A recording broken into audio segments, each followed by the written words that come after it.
As before we bring our guests in, want to highlight two quick pieces of information that have come in from the survey. As far as the asset monetization is concerned, and remember, this has been something that the government has been talking about, but has underperformed on that front. The National Highways Authority of India has identified and published an indicative list of 33 assets to be monetized in FY25. This will help improve capital allocation by investors while aiding the government in pursuit of fiscal consolidation.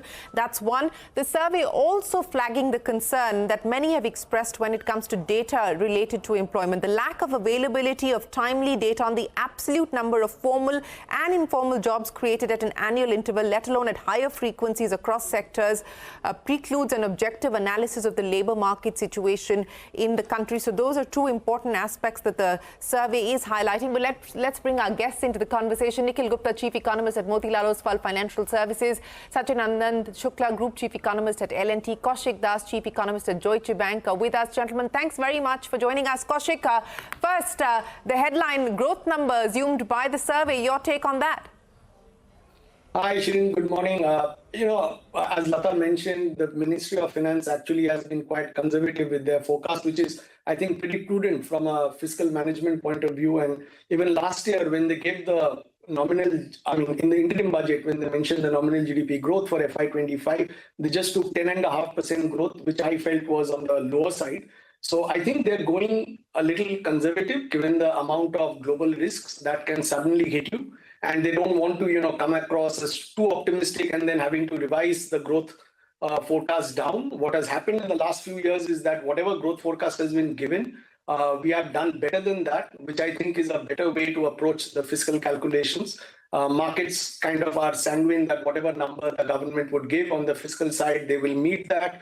Market borrowings will be in line with estimates. So these are all positive ththings. Only thing is that we should be optimistic about growth going forward because of the capex recovery that is supposed to take place from the private sector side. We've had a increase in private sector capex, but what we are looking for is a broad-based capex recovery from the private sector now that the elections are behind us. And that itself can easily help us get 6.5–7% growth for the foreseeable future.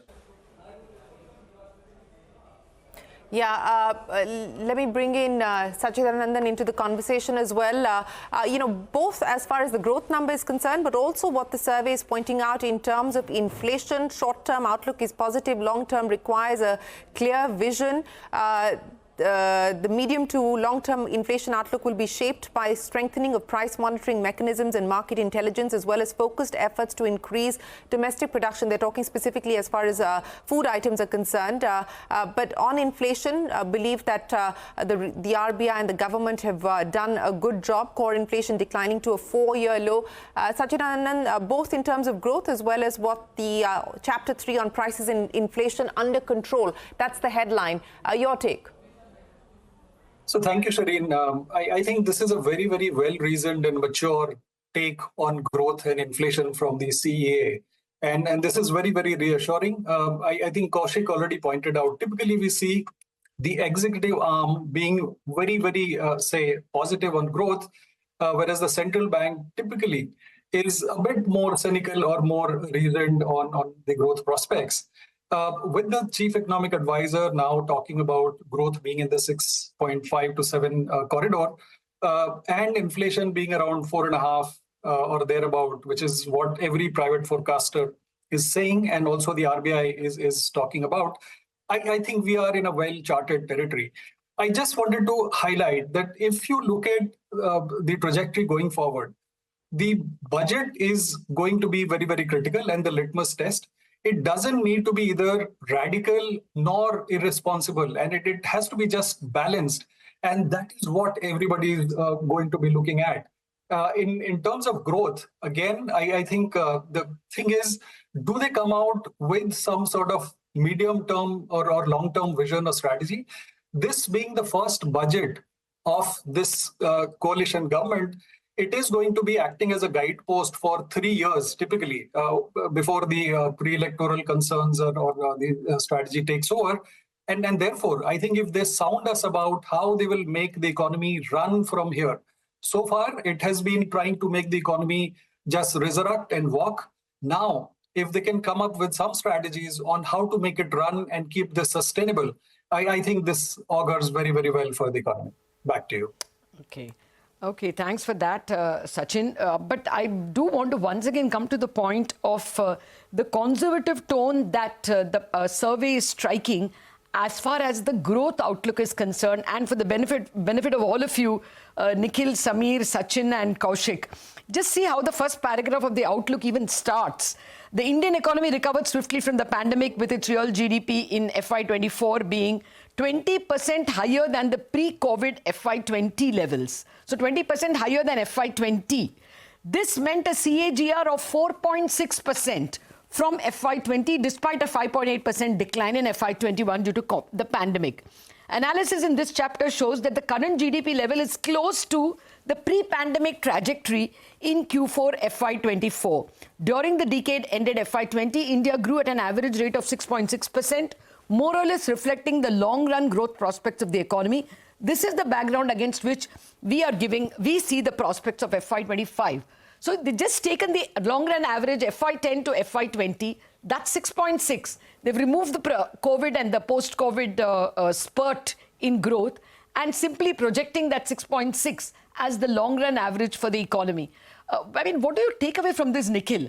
Are we likely to see, therefore, a more conservative budget as well, not assuming too much by way of nominal GDP and therefore fiscal deficit? Nikhil. Hi, Lata. Thank you very much. Okay, so Lata, I think, yes, they are being a little more conservative than what the RBI has forecasted for FY25. But we must understand that be it 6.5% or 7% growth in FY25, it is on a very good base, and 6.5% or 7% does not make too much of a difference in FY25. What matters is, are we going to sustain 6.5% or 7% going forward? As far as the implications for the budget is concerned, I always believe that it's better to be conservative in terms of your receipt estimates and hope for the best, or hope for additional resources during the year, which can help the government to either spend more or post a better fiscal deficit at the end of the year. So even if we are 6.5% to 7% growth without any fiscal stimulus, I consider it to be a very strong economy after 3 years of 7% or higher growth. I broadly do not see too much need for the budget to be extremely aggressive in terms of its stimulus or the other way around.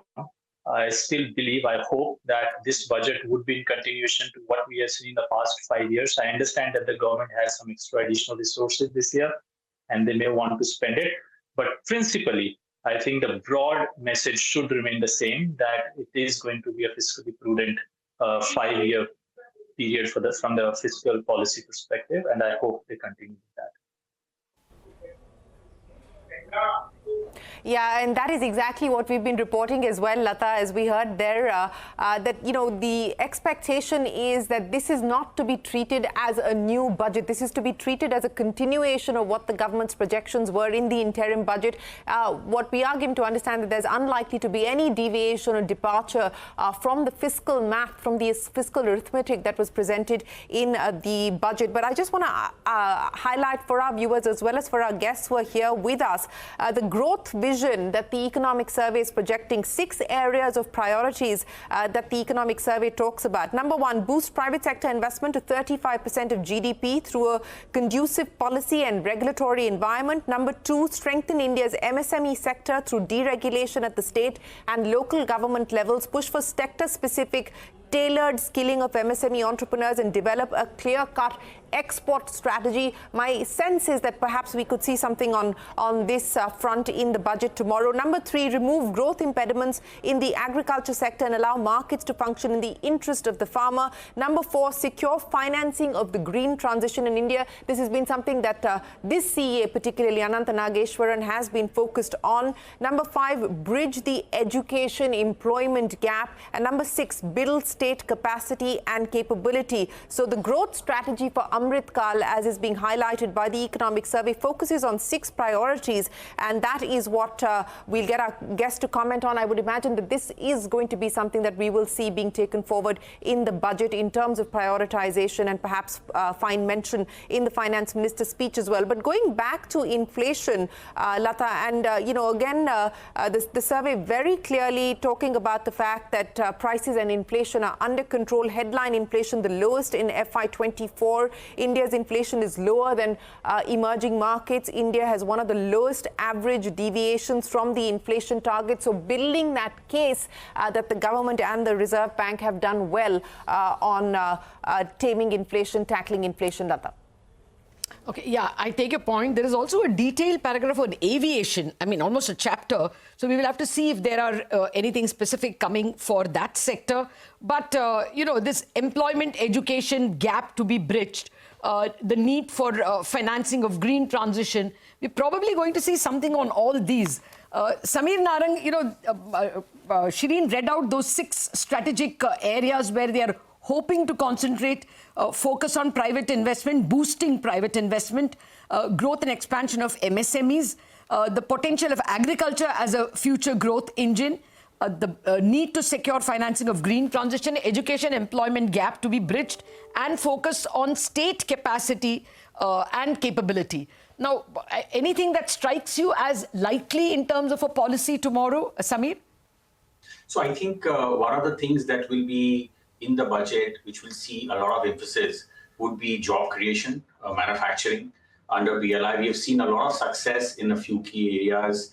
We've seen a large expansion of domestic supply chain in electronics. And I think that will be a focus area in terms of job creation. And I think they're just trying to capture the entire value chain from skilling so that the individuals who are joining the workforce are fairly skilled. And there is an easy introduction of those skilled workforce in the manufacturing sector as demand picks up for this segment in India, as India is becoming part of global value chains.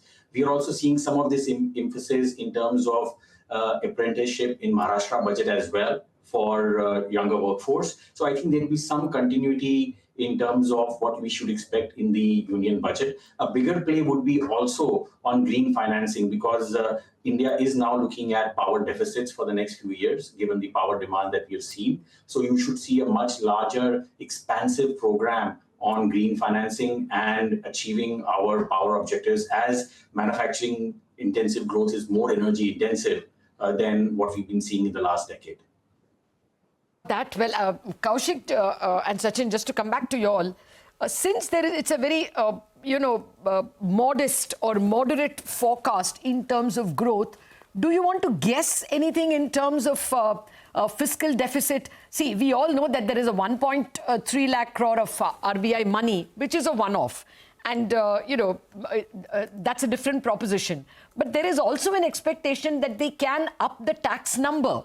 For the simple reason that even last year's RE is indicating some 26,000 crores more than what the revised estimates indicated.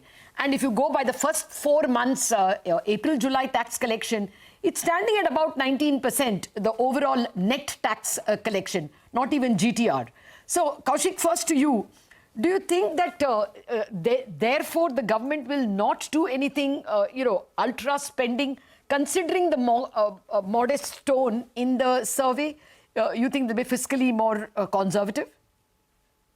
So Lata, I mean, being professional forecasters, we are in the job of, guessing the numbers. So I'll guess that tomorrow you'll probably get a pretty, nice fiscal deficit consolidation path, and probably the number would be lower than the 5.1 that was indicated in the interim budget. We are going with a 5% baseline expectation, but we think it can be as low as 4.9% of GDP as well, even after the government spends higher than what the interim budget estimate suggested. So given the fact that the government has got more funds from RBI to the tune of 1.3 trillion, plus the FY24 actual budget deficit has been 5.6 compared to 5.8, you could easily go down to 4.95% even after spending some money to boost consumption and with some tax cuts. So I don't think it will be that big a problem, even with a 10.5, 11% nominal GDP growth number, which we are assuming in our calculations. And about 70% net market borrowing as a percentage of fiscal deficit. We think that the fiscal deficit could be lower. So we think that there would be some consumption boost, not in any particular item, but over the different items that are there, agriculture to rural welfare, different important components. There would be some increase compared to the interim budget. That would be about 700 to 800 billion INR worth of increase compared to interim budget. But because we have this 1.3 trillion extra funds from RBI, you can still have 400, 500 billion reduction in fiscal deficit, which could be to the tune of, and bring fiscal deficit down to 4.9%. So I think it's a very, very good economic survey, kind of guide path towards the budget, with the nominal GDP or real GDP being very realistic numbers. 6.5% to 7% is something which we can believe for this year. Our own forecast is 6.9%, and after that we have assumed a 6.5% real GDP growth for the next 7 to 8 years, and that itself could take India to become a $7 trillion economy, doubling in size, doubling of per capita. So all this structural story remains, and on top of that we are going to have fiscal consolidation, and we can surely reach 4.5% target that has been set for next year, and in fact we can do better than that, is what I would guess.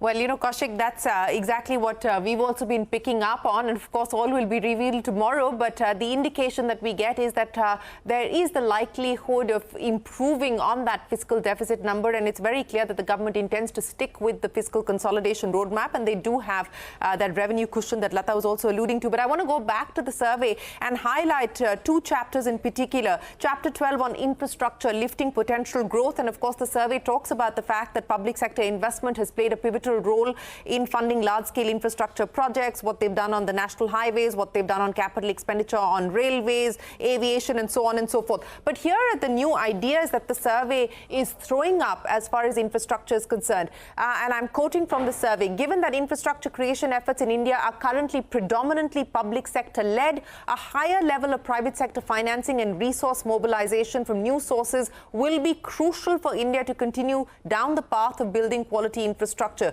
Facilitating this will require policy and institutional support from the central government, also state and local governments. Also, existing databases fall short on assessing the demand for infrastructure and tracking the utilization of facilities. The construction of an index that tracks the utilization rates would shed light on subsectors where there is either an oversupply or a shortfall. Nikhil, to you first. On the government capex side, industry bodies have basically asked the government to do a higher capex than what was provisioned for as far as the interim budget is concerned. Do you see that as a possibility? Do you believe that the budget is likely to take that forward? And what do you make of what the survey is highlighting on resource mobilization from new sources, Nikhil?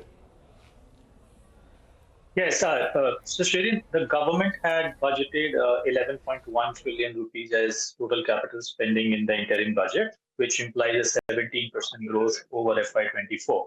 17% growth after 3 consecutive years of 30% plus growth on an average, which is a very, very good number according to me. But what matters, again, this is something that we have highlighted again and again, that center's capex is only one part of the entire budget capex. There is something called internal and external budgetary resources, which means simply the capex done by the CPSEs, the companies owned by the central government.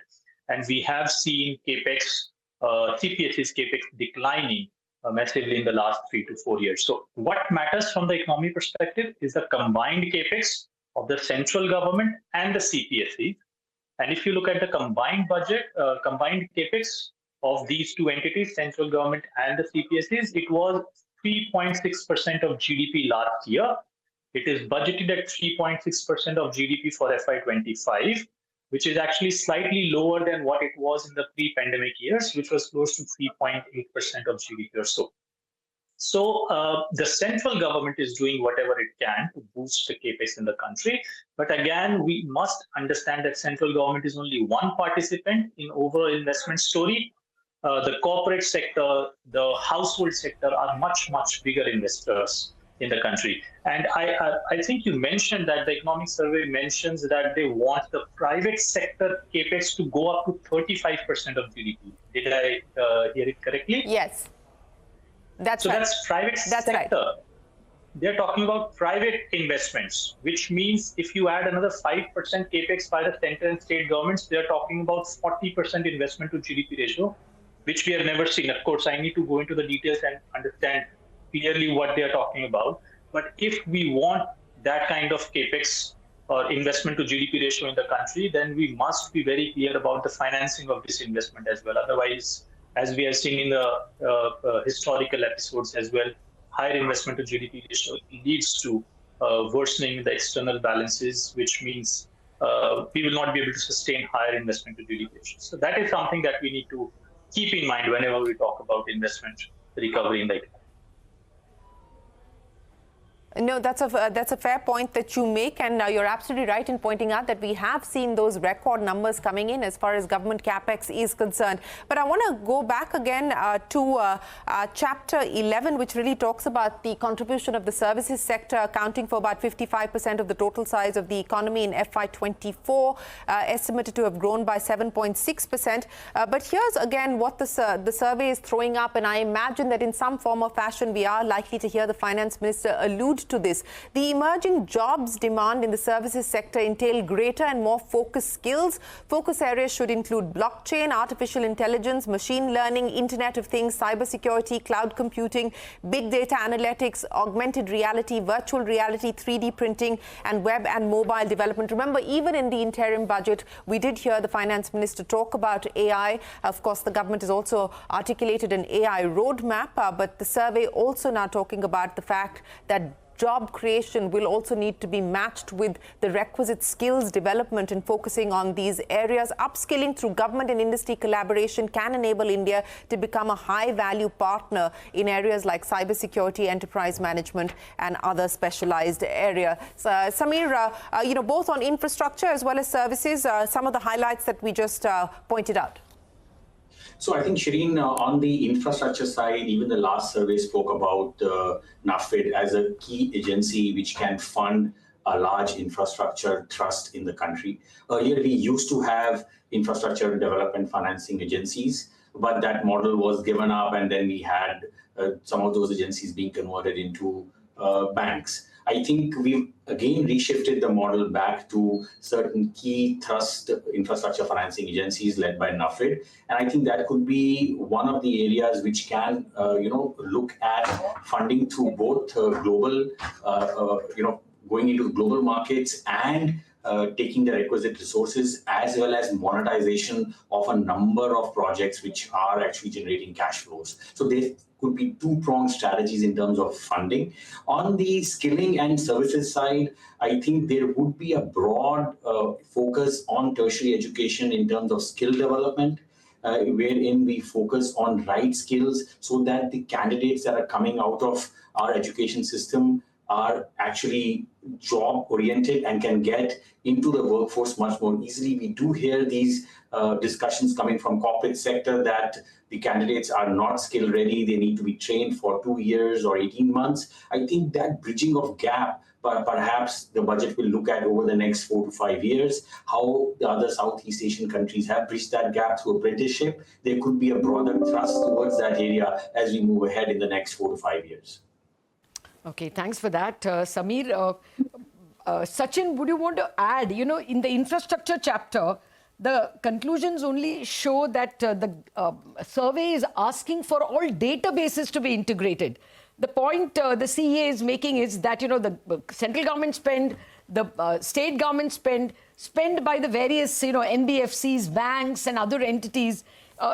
There isn't any consolidated base available, but they're not talking about new ways of raising money. I was hoping that because there is this, bond index inclusion and therefore more debt money coming in, maybe something about capital market development for infrastructure would be in the cards, but there is nothing like that in infrastructure. From a capex point of view, how would you read this fairly modest, explanation on infrastructure? No brave ideas. Nata, I think we need to work with the resources at our disposal much better. I think there is a bit of slack in the way we do things. I think what is very heartening is to hear that they're talking about a 35% to GDP as the capex ratio. I think there is some confusion. Nikhil said it's only private, but I'm assuming it is the overall capex to GDP number that they're talking about. And then there, Lata, I think we have this issue between in terms of the absorptive capacity of the center and the states. For example, F24, the central government was able to spend nearly 99% of the capex target, whereas the state governments put together, I mean, by and large, the larger states put together were able to spend only 81%. So I think we have enough mechanisms, we have enough agencies. So capital definitely is not an issue. We need to be working a lot more on the absorptive capacity of the administrative machinery. We need more coordination between the center and the states and between the various agencies. And I'm sure once we do that, we'll be able to really move forward. Another point, Lata, that I wanted to make is that it's very heartening to see the way the fiscal consolidation is happening. This year, we've seen a hand of God via the RBI dividend. I mean, Governor Das and RBI have handed out a bonanza to the government. But typically, if you see the way we have done or gone about fiscal consolidation is via compressing expenditure. We are in a positive phase where we are actually doing fiscal consolidation via the revenue side. And this is a good space to be in. If this continues, and you did mention about how they've been conservative on the numbers, I think the motto is that promise and over deliver. And I think we will really do well to first align on the data bits. There are massive gaps. We need to look at the utilization levels and also the absorptive capacity. And I think we are in a happy space. Okay. Well, actually, I'm trying to read only the conclusion paragraphs of all the chapters of the 6 thrust areas that Shireen earlier spoke about. There aren't any new ideas that the CEA is trying to project. Maybe the medium-term growth outlook is the only chapter where perhaps something new may come. So let me just wind up this conversation by asking you all, going by the meager leads we have from the economic survey, what you guys are expecting by way of fiscal deficit. We know that the government has about 1.7 trillion more, 1.5 to 2 trillion more to spend in the current year compared to the interim budget estimates, 1.3 from RBI and maybe another, half a trillion from higher taxes. So what are you all expecting in terms of welfare, capex, fiscal deficit? Will it be equally distributed or will it be a giant two fiscal deficit? Sameer, you go first. As brief as possible, we want to wind this up. No, sure, Lata. So I think, first of all, we believe the extra personal income tax may not happen because some of that will be given away in terms of change in standard deduction or slabs. So the remaining, which is 1.3 trillion, which you said is coming from the RBI dividend, will be split with 30,000 odd crore higher capex. Remaining would be higher revex.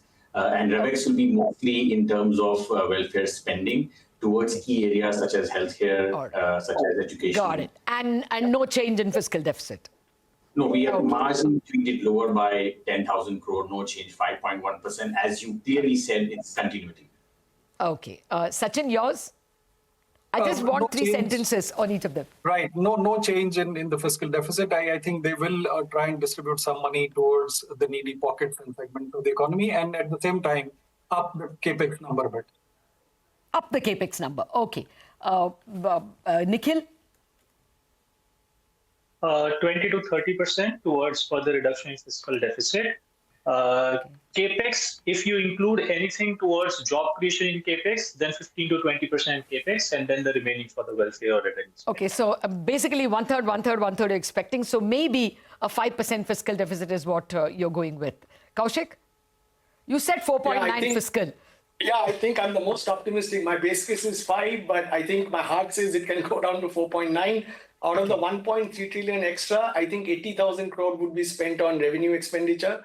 Capital expenditure, 11.1 trillion. It's quite a lot to spend within the 8 months that is there in this fiscal year after the budget and all.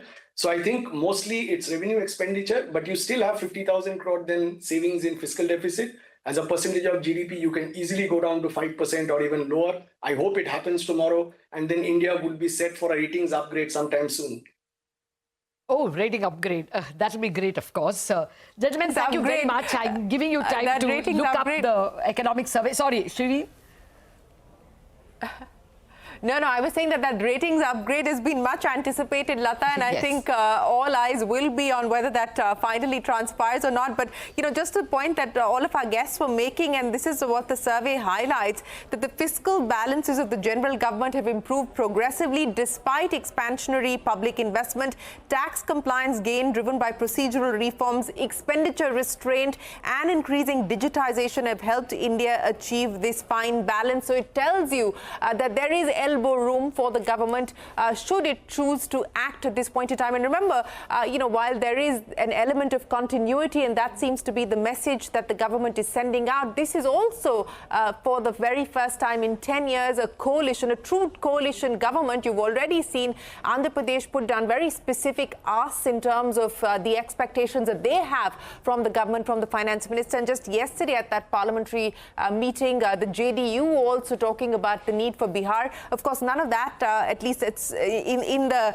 many pages that we've gone over so far, are found mention in the survey, but we will, of course, have to look at this more closely. But that is certainly going to be something that we will have to factor in as well when the finance minister rises to present her 7th budget, of course, creating history with that 7th consecutive budget as well. So, gentlemen, finally, before we let you go, of what we've seen so far, the survey put out, and Kaushik, I'll start by asking you, the expectation is that perhaps a little bit more on capex, perhaps a little bit less as far as the fiscal deficit number is concerned, but on tax, and the hope and the expectation is that this could be the budget that the taxpayer will be provided some sweetener. Is that your expectation? Is that your best case scenario as well? Shane, everybody wants a tax cut. It's nice to have a tax cut. I hope they cut taxes and then you can manage expenditure as well. But let's see, if there are some tax cuts, it will only be at the margin. So I'm not going to, assume a big tax cut as such for everybody. And even if there's a tax cut, I don't think the government will show any reduction in revenues because they'll assume that part of that extra money that people will have would be consumed, and then you'll get that money back through higher GST and indirect taxes. So I would assume some bit of tax cut on the lower margin, but that would not lead to a reduction in revenues as such. So we can still manage 5% fiscal deficit or lower, along with some tax cuts and higher expenditure out of the bounty that the government has got from the RBI. Sachi, Kaushik, they're alluding to the fact that there is an expectation that there could be some sweeteners on the tax front. But what about something that could perhaps potentially sour sentiment, and that is the possibility of higher taxes? We don't know whether they will touch capital gains and review the regime in any form or fashion at this point in time. But what we've heard from the two regulators, SEBI and the RBI, over the weekend, potentially, any higher taxes, especially as far as the F&O side is concerned, what would the expectation be? Shireen, I think there is some scope for the government to really provide something to really nudge them on the new tax regime side. But this does call for some sort of sweetener from the government, and that's probably the only thing that should come about. I do not hope that anything comes on the capital gain side. As far as F&O goes, Shireen, when you have the SEBI, when you have the regulators looking at something like that, I don't see why the budget should be really coming with some measures trying to contain some irrational exuberance over there. So I think the SEBI is fully empowered and it has a lot of tools to really do whatever is needed. So I again don't really think that the fiscal policy or the budget especially should be doing something to address that. Okay. Well, that may well be the case because STT is anyway a minor tax. But Sachin and other economists, please stay on. Shireen, there is one important paragraph which you all might find very interesting. This is actually the chapter on farmers and farm-friendly policies. But it goes on to say whether one of the ways in which to help the farmer is by re-examining, guess what, the inflation targeting framework. The point the CEA is making is that very often the Reserve Bank goes after inflation when it is food price induced, as in the current situation. And that hurts the farmers' interest because that is the only time they are making money, since most of our farm price increases are supply induced. Not my words, the words of the CEA.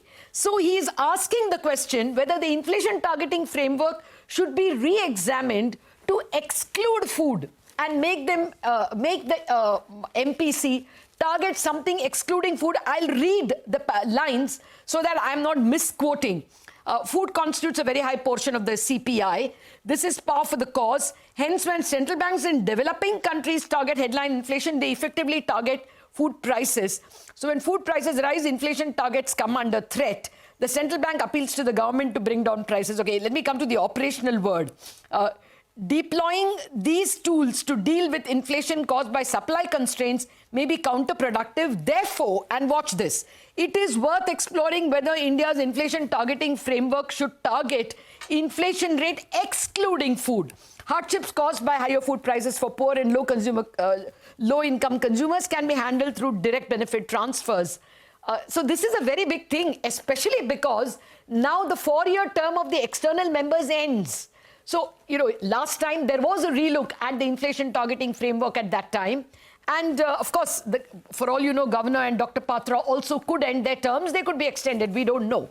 But, you know, is the CEA indicating that there could be a review of the inflation targeting framework? Well, to you first, Kaushik. Yeah, Lata, this is a very interesting debate. And I remember that last time this was relooked, I was of the opinion that India should have some weight given to, you know, core inflation, and you cannot just, you know, do inflation targeting based on headline, and which is basically a reflection of food, because ultimately then what you end up doing is, you know, reacting to tomato prices and onion prices, and that is 50% of the food basket. So I think you should you should not make inflation targeting just based on core inflation in India. That has its own, you know, negatives. But you should give some bit of weight to core apart from looking at headline and then take a call overall, you know, whether to, you know, reduce rates or not. As of now, RBI has to, you know, target headline inflation as per the rule. And that kind of, you know, binds them into a very difficult position at times. And they're not able to, you know, ease even when core inflation is at a record low. So to that extent, I think some bit of flexibility on looking at both core and headline can help, because end of the day, I mean, all these vegetable prices are not in the control of RBI, and all you can hope is some government support. Once the, you know, vegetable prices go up, then they can take some steps. But in order to get, you know, proper monetary policy, you know, kind of reaction function, it has to be based on core inflation at the end of the day, because that is what matters most, and that is what the central bank can actually affect. Now, we understand inflation expectations play a big role in RBI's thought process, and food prices, you know, kind of determine that inflation expectations. But that's why I'm saying it cannot be just core inflation like some advanced countries. It should be a mix of both core and headline is what I would, you know, recommend once the next time they're looking into this framework. You know, gentlemen, we